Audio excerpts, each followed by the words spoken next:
Hello friends, ನಾನು ಈ ವಿಡಿಯೋದಲ್ಲಿ ನಿಮಗೆ ಏಕವ್ಯಕ್ತಿ ಮಾಲೀಕತ್ವ ಸಂಘಟನೆಯ ಅನುಕೂಲತೆಗಳನ್ನು ತಿಳಿಸ್ಕೊಡ್ತಿದ್ದೀನಿ. ಸೊ ಏಕವ್ಯಕ್ತಿ ಮಾಲೀಕತ್ವ ಸಂಘಟನೆಯ ಅನುಕೂಲತೆಗಳಲ್ಲಿ ಮೊದಲನೇದು ಶೀಘ್ರ ನಿರ್ಣಯ ತೆಗೆದುಕೊಳ್ಳುವಿಕೆ. ಶೀಘ್ರ ನಿರ್ಣಯ ತೆಗೆದುಕೊಳ್ಳುವಿಕೆ ಅಂತಂದರೆ ಇಲ್ಲಿ ಏಕವ್ಯಕ್ತಿ ಮಾಲೀಕತ್ವ ಸಂಘಟನೆಯಲ್ಲಿ ಒಬ್ಬನೇ ವ್ಯಕ್ತಿ ಏನಾಗಿರ್ತಾನೆ, ಮಾಲೀಕನಾಗಿರೋದ್ರಿಂದ ಇಲ್ಲಿ ಶೀಘ್ರವಾಗಿ ತೀರ್ಮಾನಗಳನ್ನು ಯಾವುದೇ ವಿಷಯದಲ್ಲಿ ತೀರ್ಮಾನವನ್ನು ತೆಗೆದುಕೊಳ್ಳುವಾಗ ಒಬ್ಬನೇ ತೆಗೆದುಕೊಳ್ಳೋದ್ರಿಂದ ಇಲ್ಲಿ ಮೂರನೇ ವ್ಯಕ್ತಿಯ ಪ್ರವೇಶ ಇರೋದಿಲ್ಲ. ಅಂದರೆ ಯಾವುದೇ ಮೂರನೇ ವ್ಯಕ್ತಿಯಿಂದ ಕೂಡ ಈತ ಏನು ಮಾಡೋದಿಲ್ಲ, ಸಲಹೆಯನ್ನು ಕೇಳೋದಿಲ್ಲ. ಹಾಗಾಗಿ ಏನೇ ನಿರ್ಧಾರ ತೆಗೆದುಕೊಳ್ಬೇಕು ಅಂದರೂ ಕೂಡ ಅವನಿಗೆ ತಗೋಬೇಕು ಅನಿಸಿದ್ರೆ ತಕ್ಷಣ ನಿರ್ಧಾರವನ್ನು ತೆಗೆದುಕೊಳ್ಬೋದು. ಅತಿ ಶೀಘ್ರವಾಗಿ ಅತಿ ವೇಗವಾಗಿ ನಿರ್ಣಯವನ್ನು ತೆಗೆದುಕೊಂಡು ಮುಂದಿನ ಕೆಲಸವನ್ನು ಇವನು ಮಾಡ್ಬೋದು. ಹಾಗಾಗಿ ಇದೇನಾಗುತ್ತದೆ, ಅನುಕೂಲತೆಯಾಗಿ ಅವನ ಮೇಲೆ ಇದು ಪರಿಣಮಿಸ್ತದೆ.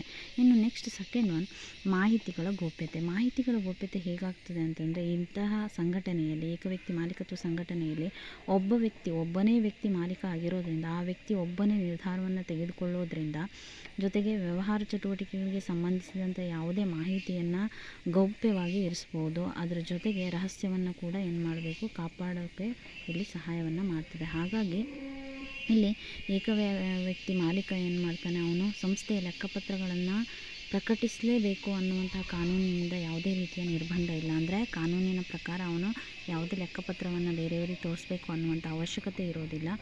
ಹಾಗಾಗಿ ಇಲ್ಲಿ ರಹಸ್ಯವನ್ನು ಕಾಪಾಡಿಕೊಂಡು ಹೋಗ್ಬೋದು. ಅದರಿಂದ ಇದು ಕೂಡ ಒಂದು ಅನುಕೂಲತೆ. ಇನ್ನು ನೆಕ್ಸ್ಟ್ ಥರ್ಡ್ ಒನ್, ನೇರ ಉತ್ತೇಜನ. ನೇರ ಉತ್ತೇಜನ ಅಂತಂದರೆ ಏಕವ್ಯಕ್ತಿ ಮಾಲೀಕತ್ವ ಸಂಸ್ಥೆಯ ಮಾಲೀಕನಾದವನು ಸಂಸ್ಥೆಯಲ್ಲಿ ಏನೇ ಪ್ರಯೋಜನ ಬಂದರೂ ಕೂಡ ನೇರವಾಗಿ ಪ್ರಯೋಜನವನ್ನು ಪಡ್ಕೊತಾನೆ. ಯಾವುದೇ ವ್ಯಕ್ತಿಗಳಿಗೆ ಕೊಡುವಂಥ ಅವಶ್ಯಕತೆ ಇರೋದಿಲ್ಲ. ಯಾಕಂದರೆ ಒಬ್ಬನೇ ವ್ಯಕ್ತಿ ಇಲ್ಲೇನು ಮಾಲೀಕನಾಗಿರೋದ್ರಿಂದ. ಜೊತೆಗೆ ಏನಾಗ್ತದೆ, ಇಲ್ಲಿ ಯಾವುದೇ ಲಾಭ ಬಂದರೂ ಕೂಡ ಒಬ್ಬನೇ ಅವನೇ ಸ್ವೀಕರ್ತನಾಗಿರ್ತಾನೆ. ಅದೇ ರೀತಿ ನಷ್ಟ ಆದರೂ ಕೂಡ ಯಾವುದೇ ನಷ್ಟವನ್ನು ಕೂಡ ಒಬ್ಬನೇ ವ್ಯಕ್ತಿ ಹಂಚ್ಕೋಬೇಕಾಗಿರುತ್ತದೆ. ಹಾಗಾಗಿ ಇಲ್ಲಿ ಯಾವುದೇ ವ್ಯವಹಾರ ಏನಾದರೂ ಚೆನ್ನಾಗಾಗಿ ಅದರಿಂದ ಬಂದಂಥ ಪ್ರಯೋಜನಗಳನ್ನು ಯಾವ ವ್ಯಕ್ತಿ ಹಂಚುವಂಥ ಅವಶ್ಯಕತೆ ಇಲ್ಲ. ಈ ಒಬ್ಬ ವ್ಯಕ್ತಿ ಮಾತ್ರ ಏನು ಮಾಡ್ತಾನೆ, ಇಲ್ಲಿ ಪಡ್ಕೊತಾನೆ.